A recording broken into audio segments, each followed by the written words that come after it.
Bonjour tout le monde, ravi de vous retrouver pour l'émission du samedi 15 mai 2021. Le Bitcoin s'établit à 49 000 $, moins 15% cette semaine, hein, donc effectivement on a eu un petit crash sur ce dernier. L'Ether lui est quand même sur son niveau des 4000 avec, vous le voyez, en une semaine tout de même 17%. Donc on est sur un actif qui prend de la valeur et malgré cette petite baisse, au programme aujourd'hui, ça va être des analyses sur le Bitcoin, sur l'altcoin dominant sur l'Ether avant l'introduction, et ensuite on va aller voir des projets qui me semblent intéressants. On va en profiter pour en faire je ne sais pas combien, peut-être un, deux ou trois, en fonction du temps que je passerai sur chacun d'entre eux.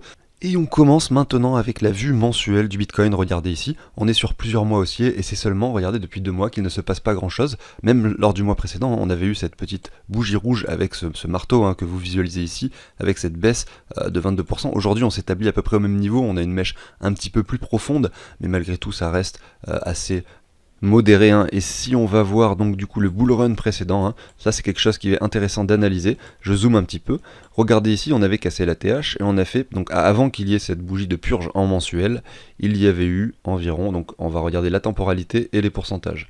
Donc là on avait cassé ce niveau-ci sur cette bougie là, donc je vais prendre plutôt la bougie de cassure qui se trouve à cet endroit là. On avait pris ici environ 300% avant de faire cette bougie rouge, donc qui nous avait fait perdre, alors il y a 5 barres, donc ici 5 mois, avant cette bougie rouge qui nous a fait perdre 40% sur le marché de façon extrême. Et là, donc on va aller voir par rapport au marché actuel ce qui se passe, donc ensuite on va voir ce qui s'est passé par la suite, mais pour l'instant on va s'arrêter simplement à ça. Donc on va reprendre la même chose, on prend la bougie de cassure qui se situe, donc on va dire celle-ci, voilà, celle-ci. On va regarder donc le pourcentage, on est plutôt sur 330%, donc c'est à peu près similaire, vous voyez, au bull run précédent. Donc 5 barres c'était le mois précédent. Vous voyez, donc c'était la bougie rouge du mois précédent. Donc là on est sur la 6e barre et on est à nouveau sur un mois négatif, et on a une baisse donc de, regardez ici, 26%. Donc on peut observer tout de même qu'il y a eu 300% de hausse sur la même période de temporalité après la cassure d'un ATH, avec ici une baisse d'environ 30% et avant une baisse de 40%. Les deux sur une temporalité de 5 mois ici. Donc vous voyez, c'est assez pertinent d'analyser ça. Est-ce que justement on va faire la même chose qu'avant? J'en ai aucune idée. En tout cas, lorsqu'on s'était affranchi ensuite de ce niveau supérieur, donc le 6e mois, c'est-à-dire que là, si ça se passe de la même façon, ça serait courant du mois de mai. Est-ce que ça va faire la même chose? J'en ai aucune idée, bien sûr. Mais voilà, donc si là on s'était affranchi de ce niveau, pour aller chercher ensuite encore 300%. Ce qui voudrait dire que si on fait la même chose que lors du bull run précédent, attention, on ne va probablement pas faire la même chose, tous les bull runs ne se ressemblent pas, et puis les marchés n'agissent pas de la même façon au cours du temps, évidemment, sinon ça serait beaucoup trop simple. Mais malgré tout, c'est bien de comparer les deux, ça permet d'avoir un petit peu une idée de ce qui se passe, et là on voit qu'il y a quand même une similitude, donc c'est assez intéressant de le faire. Donc là, si on estime qu'on vient casser ce nouveau sommet, et qu'on reprend 300%, regardez jusqu'où ça nous amènerait, on va essayer de voir ça ensemble. 300%, hop, on est sur, tac tac tac, voilà, à peu près ici, donc aux alentours des 256 000 $. Est-ce qu'on va monter aux 256 000 $? J'en ai aucune idée. En tout cas, au niveau de la temporalité, c'est clair que là, on n'a pas encore eu beaucoup de mois de bull run par rapport au bull run précédent qui avait eu lieu en 2018. Voilà, donc j'en ai fini pour cette petite analyse rapide. Et je retourne sur mon graphique du Bitcoin sur du plus court terme, je vais me mettre en daily, et regardez, on a ce niveau qui est toujours là au niveau des 42 000. Je vous parlais tout à l'heure du bull run précédent et des 40%. Nous ici, si on prend vraiment sommet à mèche, on a environ 29%. Si on vient toucher cette ligne que j'ai tracée qui représente cet ancien sommet qui est à cet endroit-là, on arrive sur du 35% environ. Si on part un peu plus bas, pourquoi pas le faire les 40% justement? C'est la question qu'on peut se poser et on va voir un petit peu à quoi correspondent. Est-ce que ces 40% donc, qui sont comparés au bull run précédent, est-ce que ça pourrait correspondre à quelque chose sur ce graphique? C'est quelque chose qui pourrait être intéressant de faire. Donc effectivement, regardez, on a notre zone de rechargement qui se situe par ici. Alors là, je suis sur du plus court terme, bien sûr, mais voilà, on visualise tout de même cette zone de rechargement lorsqu'on prend cette hausse, tout simplement cette petite hausse qui avait eu lieu entre les 29 000 et les 63 000. Donc c'est quand même un x2 ici, 100% de performance. Et bien regardez, si on retourne dans cette zone de rechargement, est-ce que ça va arriver? Je n'en ai aucune idée, mais là ça ferait un cours entre 42 et 36 000 $, eh bien on reprendrait la mèche haute et on reprendrait ici la zone de rechargement, la mèche basse, regardez, on arrive sur ces 40%, voilà. Donc vous voyez, sur le bull run précédent, c'est quelque chose qui s'était passé, moins 40% avant de performer à nouveau et de casser la TH pour encore faire x4, donc 300%. En plus, vous l'avez vu tout à l'heure. Donc est-ce qu'on va faire la même chose? J'en ai aucune idée, mais voilà, c'est vrai qu'un marché qui perd 40% de sa valeur en l'espace de quelques jours, quelques semaines, c'est pas forcément un marché qui redevient baissier sur du plus long terme. Regardez ici, je retourne en mensuel, c'est pas parce qu'on fait une mèche qui revient chercher donc ce niveau que j'ai tracé ici en orange que le marché va forcément cracher et que c'est la fin du bull run, hein. Bien sûr que non, hein. Les retracements sont sains dans un marché ne peut pas faire que monter, donc c'est là où justement on ne doit pas céder à la panique et ne pas forcément revendre tous ces bitcoins juste après un moins 50%. Notamment parce que en plus en Monthly, vous allez pouvoir visualiser un joli V-top ici, hein, ce qui veut dire que même si c'était un marché qui devait se retourner et devenir baissier, clairement, hein, revendre à ce niveau-là, c'est pas pertinent. Puisque sur un marché baissier, on fait quand même quelque chose d'assez propre avec des M qui se dessinent, hein. Un marché qui reviendrait tester les 61,8 de cette baisse, donc par ici par exemple, pour ensuite redescendre, serait pertinent. Donc une vente pourrait s'établir ici. Si vous pensez que c'est la fin du bull run, il faut établir une vente sur un retour de 61,8 plutôt que de vendre sur une bougie rouge comme celle-ci. Voilà, on essaye d'acheter sur des bougies rouges et de vendre sur des bougies vertes, hein. Ici il y aurait des bougies vertes, on essaierait de vendre à cet endroit-là. Vous voyez, c'est comme ça qu'on fait généralement pour ne pas... excusez-moi, j'ai modifié ma ligne. Hop, j'enregistre un peu tout en une fois parce que j'ai pas forcément le temps de réenregistrer, je suis désolé, mais voilà, c'est pas grave, c'est les aléas de la vidéo. Et si on reprend le bull run précédent, donc on va se mettre ici en weekly par exemple, et ici on arrive à visualiser, hein, de façon assez propre ce M, hein, qui s'est dessiné. Alors, si on se met en daily, on le visualise, hein, encore mieux. Alors c'est vrai que des fois, en fonction des time frames, on ne les voit pas forcément. En monthly, vous l'avez vu, il n'était pas visible, hein. Donc c'est vrai que c'est bien quand même de suivre le marché en weekly et en daily également, hein. Ici, si on se met le Fibo, on peut voir que, regardez, si on reprend cette baisse qui avait lieu en 2018, on avait touché les 20 000, on redescend ici aux alentours des 11 000, hein, donc quand même moins 50% d'un coup. Voilà, on vient toucher à nouveau ici, regardez, la zone de rechargement qui se situe par là. Donc c'est là où justement il faut vendre, hein, c'est pertinent, c'est là où on se dit, tiens là ça pue, c'est là un peu la fin du bull run, je vais peut-être revendre, on est dans la zone de rechargement. Si je pense que là, effectivement c'est la fin, eh bien il faut que au moins que je revende une partie pour être sûr de ne pas perdre si jamais on revient plus bas. Et c'est ce qui s'est passé après, on a confirmé ce M, on est allé chercher les 5800 $ de façon assez rapide, hein, vous voyez ici. Mais clairement, hein, vous le voyez ici, hein, c'est vraiment pas facile de vendre le top, hein. Il y a très peu de personnes qui ont réussi à revendre du Bitcoin ici, aux alentours d'entre les 18 et les 20 000 $, hein. Il y a beaucoup de personnes qui ont probablement revendu leur Bitcoin ici, voilà, quand on était ici entre 12 et 11 000 $ en voyant cette grosse bougie rouge, en se disant, ah ça y est, c'est parti, le Bitcoin, il va retourner à 0 $, c'était un scam, etc. Et beaucoup de personnes ont revendu leur Bitcoin ici. Et peut-être que ces personnes-là l'avaient acheté également ici, ou ici, ou ici. Donc il y a quand même des gens qui ont perdu de l'argent, il n'y a pas que des personnes qui gagnent de l'argent sur le marché, vous vous en doutez bien. Et ensuite, quand on est remonté par ici, il y a peut-être des gens qui ont acheté énormément de Bitcoin parce qu'ils se sont dit, voilà, c'est parti, on repart à la hausse, on forme un W, peut-être qu'on va casser cet ancien sommet, voilà. Mais quand il y a eu un bull run qui a duré depuis plusieurs mois, effectivement, il y a bien un moment où on a un retracement sur du plus long terme. Et c'est ce qui s'est passé ici en 2018, bien sûr, et ça suit également tous les cycles de temporalité, halving, sommet, bottom du Bitcoin depuis 2009. Donc c'est vrai que c'est intéressant à voir, mais vous le voyez, c'est quand même très très dur de vendre le top. C'est pour ça qu'on essaye d'établir des paliers de revente. Si on a acheté du Bitcoin très très bas aux alentours ici, regardez, avant le bull run, quand il était en dessous, bon là je suis même pas sur l'historique, mais en dessous des 1000 $, et que vous avez un Bitcoin qui monte à 10 000, 15 000, machin, il faut commencer à se mettre des paliers. Et là ça va être le même travail, hein, qu'on va essayer de faire, et on va surtout pas essayer de revendre le top, parce que ça c'est la pire idée du siècle, c'est en faisant ça, en essayant de vendre le top, que généralement on perd de l'argent, ou qu'on arrive finalement à faire beaucoup moins de profit, parce qu'on aura vendu 50% moins cher à cause d'un petit excès d'émotion et de panique. Donc voilà, il faut faire attention, et je vais continuer avec l'Ether de façon assez rapide, puisque je suis déjà donc pas mal avancé dans la vidéo. Et aujourd'hui, j'ai décidé, hein, de faire des analyses un peu différentes. Vous le voyez, je compare les bull run et j'aime bien. Et là, je vais même comparer deux cryptos. Et j'aime bien faire ça, ça m'amuse. Donc ici, vous avez à gauche le Bitcoin par rapport au dollar et à droite l'Ether par rapport au dollar. Nous sommes ici en 2018 et on va voir ce qui s'est passé. Le Bitcoin, regardez, en décembre 2017, a touché son sommet qui est situé aux 19 668 $. Regardez à droite. Vous voyez ici, quand le Bitcoin a touché son sommet, l'Ether se situait ici aux alentours des 748 $. Et c'est seulement après, quand le Bitcoin lui a perdu de la valeur, hein, regardez, donc quand l'Ether a touché son sommet, regardez où était le Bitcoin à gauche, donc effectivement il était déjà retourné aux 15 000 $.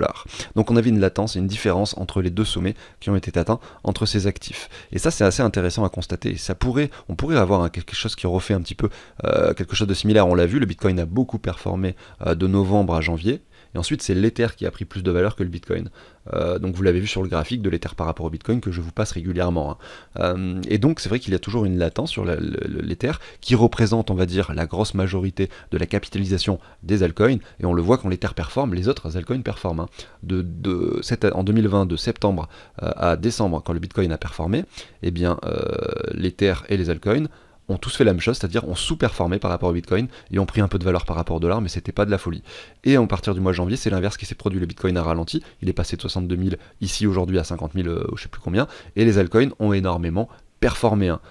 Vous avez l'Ether qui lui a fait x2, il est passé de 2000 à 4000 dollars récemment, alors que le Bitcoin lui retrace. Vous voyez, donc c'est vrai que c'est assez intéressant à constater et j'aime bien regarder ces graphiques. Et peut-être que c'est pertinent également, hein, vous le voyez ici quand vous voulez revendre vos cryptos, à un moment donné quand on a un Bitcoin qui performe énormément, peut-être transformer des Bitcoins en Ether, enfin essayer de jouer des choses comme ça peut être intéressant. C'est pas simple à faire, hein, je le sais, hein, mais bon voilà.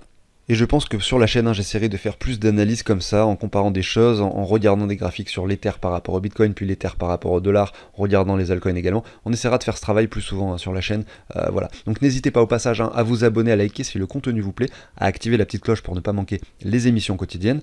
Moi je vais enchaîner, hein, avec l'introduction dès maintenant. Je sais que ça n'a pas trop de sens de la faire à 10 minutes, mais c'est pas grave, en fait je m'en fiche, hein, c'est une émission comme elle est. Hein. Je pense que ça vous convient quand même, enfin j'espère en tout cas. Et on se retrouve juste après l'introduction.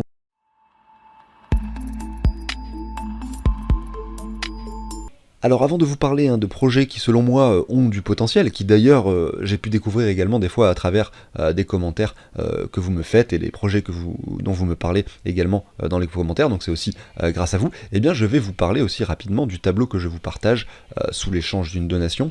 C'est un tableau que j'ai fait sur Google Sheet, hein. Il va vous permettre deux choses. Il va vous permettre tout d'abord de calculer vos plus et vos moins-values, et également de récapituler tous vos investissements et de savoir exactement où vous en êtes, même si vous avez plein de cryptos différentes sur plein de plateformes différentes. Alors je vais vous expliquer un petit peu plus précisément. Lorsque vous l'obtiendrez, vous allez juste avoir le Bitcoin et l'Ether, et ensuite vous allez ajouter vos cryptos. Ici, j'ai donc sur ce portefeuille fictif que je fais avec vous les jeudis, il y a ces 10 crypto-monnaies là, mais là vous allez pouvoir en mettre tant que vous voulez. Par exemple, j'ajoute Mana, là je le mets en minuscule, ça peut être en majuscule, hein, peu importe. J'ajoute AAVE par exemple, vous voyez, et les prix donc s'affichent automatiquement en temps réel. Et de plus, hein, sur le tableau de bord, voilà, le Mana et le AAVE se sont rajoutés, et sur valeur sur échange, donc il y a plusieurs onglets sur ce tableau, également ça s'est ajouté. Donc vous allez dire ce que vous avez de chacune des crypto-monnaies que vous avez achetées sur les plateformes. Par exemple Binance, Coinbase, vous allez mettre les noms de vos plateformes, vous allez dire sur cette plateforme j'ai 500 mana, et sur cette plateforme j'en ai 100. Le AVE sur celle-ci j'en ai 0,5, 4, voilà, et sur celle-ci j'en ai 0,3 tout simplement. Et derrière sur tableau de bord, eh bien ça vous dit automatiquement ce que vous en avez, combien ça vaut en dollars, en euros, le pourcentage par rapport à votre portefeuille total, ça s'ajoute pour calculer les gains, le ROI, etc. Alors comment les gains peuvent se calculer? Eh bien tout simplement parce que vous allez dire combien vous avez investi au départ. Et ça va simplement faire la différence entre ce que vous avez et ce que vous avez investi pour calculer les gains et le ROI. Et donc vous allez aller il y a un autre onglet qui s'appelle calcul plus-value. Vous allez pouvoir mettre tout ce que vous avez fait comme virement par exemple, ou comme achat. Par exemple ce jour-là j'ai acheté 10 000 euros de crypto. Mais vous allez pouvoir faire, voilà, mettre la date et mettre ce jour-là j'en ai acheté 500, ce jour-là 700, ce jour-là 200. Vous allez mettre tous vos achats. Là c'est un portefeuille fictif, j'ai mis 10 000 euros, j'ai simulé un achat de 10 000 euros. Le portefeuille vaut maintenant 28 000 euros. Donc qu'est-ce qui se passe? Si un jour je fais une vente, vous allez mettre ici vente et c'est comme ça qu'on va pouvoir calculer la plus-value. Vous allez dire ce jour-là, je récupère 2000 euros et je revends des cryptos pour récupérer 2000 euros. La valeur de mon portefeuille à l'instant T où je fais la transaction, et c'est là où justement on peut calculer la plus-value, est de cette valeur-ci. Donc ça récupère la valeur de là-haut. Hein. Tout simplement, je marque à la main la valeur d'instant T de mon portefeuille. Vous voyez, c'est récupéré finalement de l'onglet tableau de bord ici. Hein.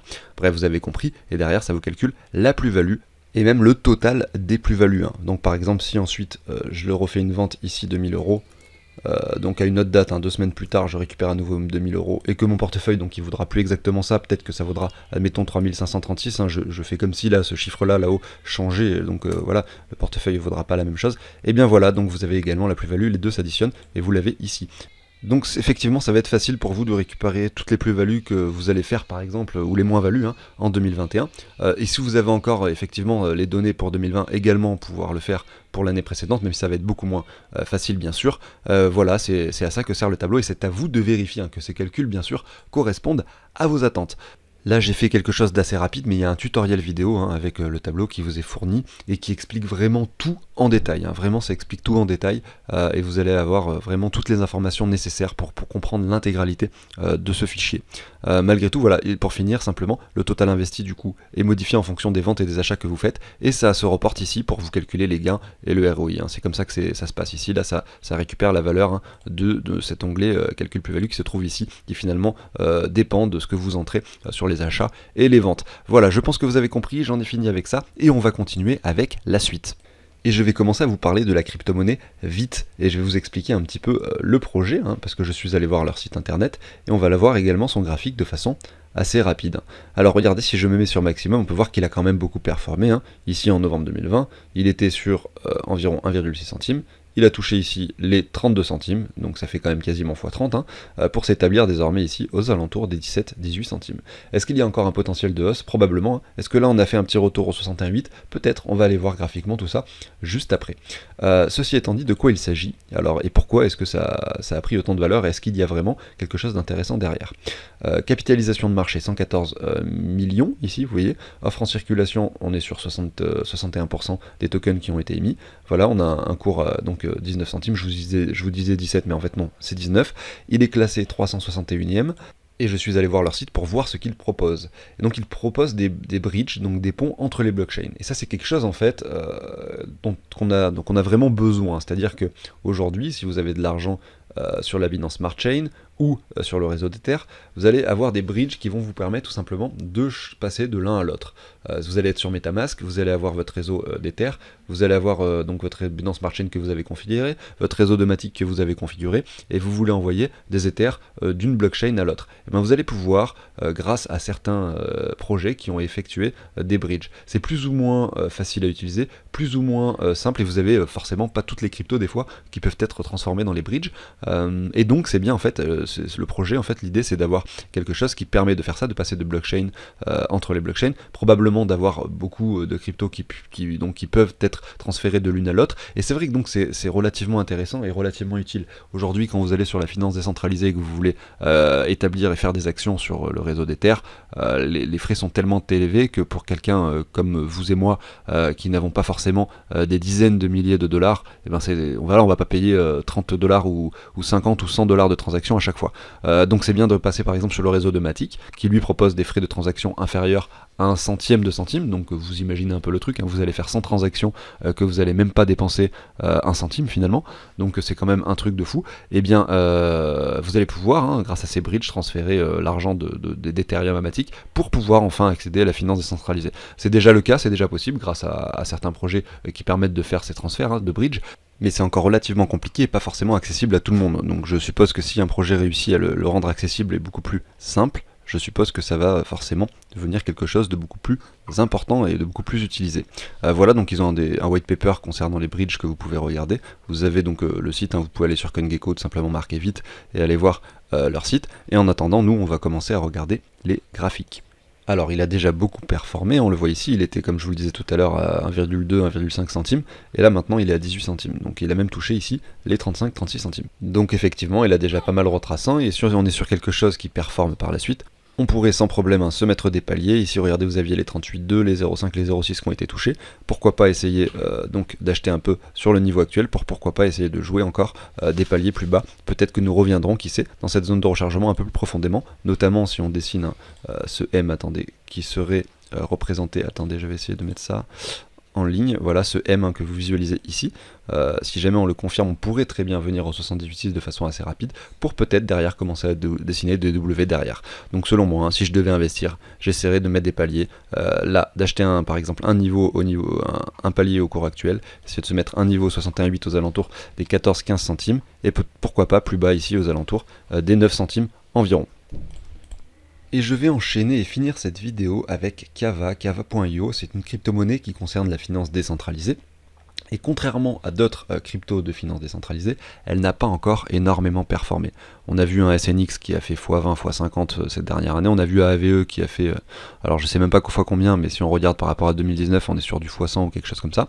Et si on regarde Kava, donc on va aller voir son graphique ici, et si on se met ici en 2019 et qu'on regarde un petit peu la performance par rapport au niveau actuel, on est sur 458%, donc x 5,5, donc c'est certes beaucoup, mais tout de même pas tant que ça si on compare au x50, si on regarde Uniswap également, si on regarde le SNX, si on regarde également AAVE, vous voyez ici que la performance reste minime. Et si on le regarde également par rapport du coup au Bitcoin, pour visualiser un petit peu ce que je veux expliquer, c'est que regardez par rapport au mois d'août, on n'a fait que cracher et c'est simplement depuis peu qu'on commence à établir des W dans des W, et ça c'est intéressant, moi j'aime bien voir ça, un V bottom ici, avec un retour finalement au 61,8 pour former un W confirmé, un retour avec peut-être un W encore qui se confirmera dans quelques jours.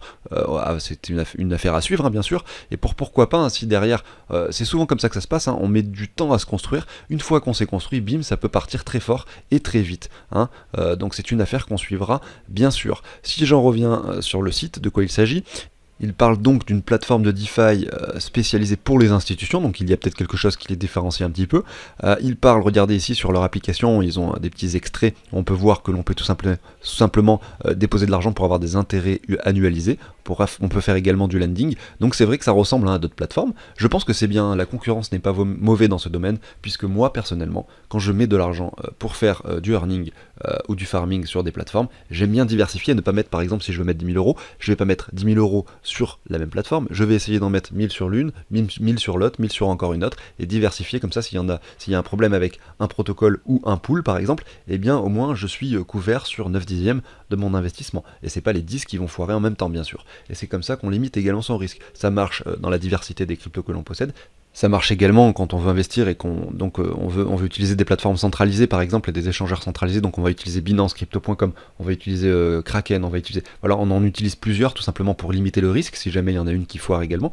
En fait je l'applique moi sur vraiment tout ce que je fais, et c'est pour ça également que je fais le lien avec les bridges de ce que je vous présentais avant, donc et vite, tout simplement parce que les bridges ça va permettre de passer sur d'autres blockchains avec des frais très réduits, parce que si jamais je veux déposer par exemple, comme je le disais tout à l'heure, 10 000 euros sur 10 plateformes différentes, évidemment que si je le fais que sur des réseaux, sur AAVE, mais sur le réseau d'Ether, sur Kava, mais je passe également par Ether, je vais à chaque fois payer des frais très élevés.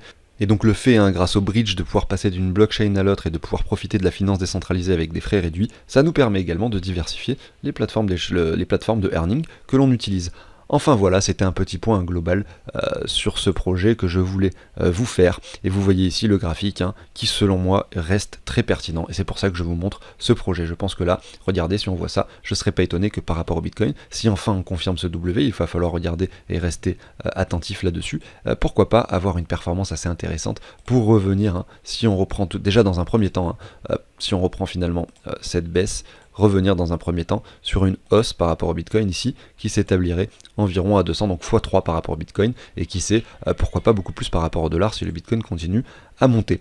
J'arrive sur la fin de l'émission, si c'est pas déjà fait, pensez à vous abonner, à activer la petite cloche pour ne pas manquer les vidéos quotidiennes, à appuyer sur le bouton, le petit like en dessous de la vidéo, et puis on se retrouve dès très prochainement pour une nouvelle émission. Je sais pas si j'en ferai une demain ou lundi, je verrai ça en fonction du temps que j'ai ce week-end. Je vous souhaite à tous une agréable journée, salut tout le monde.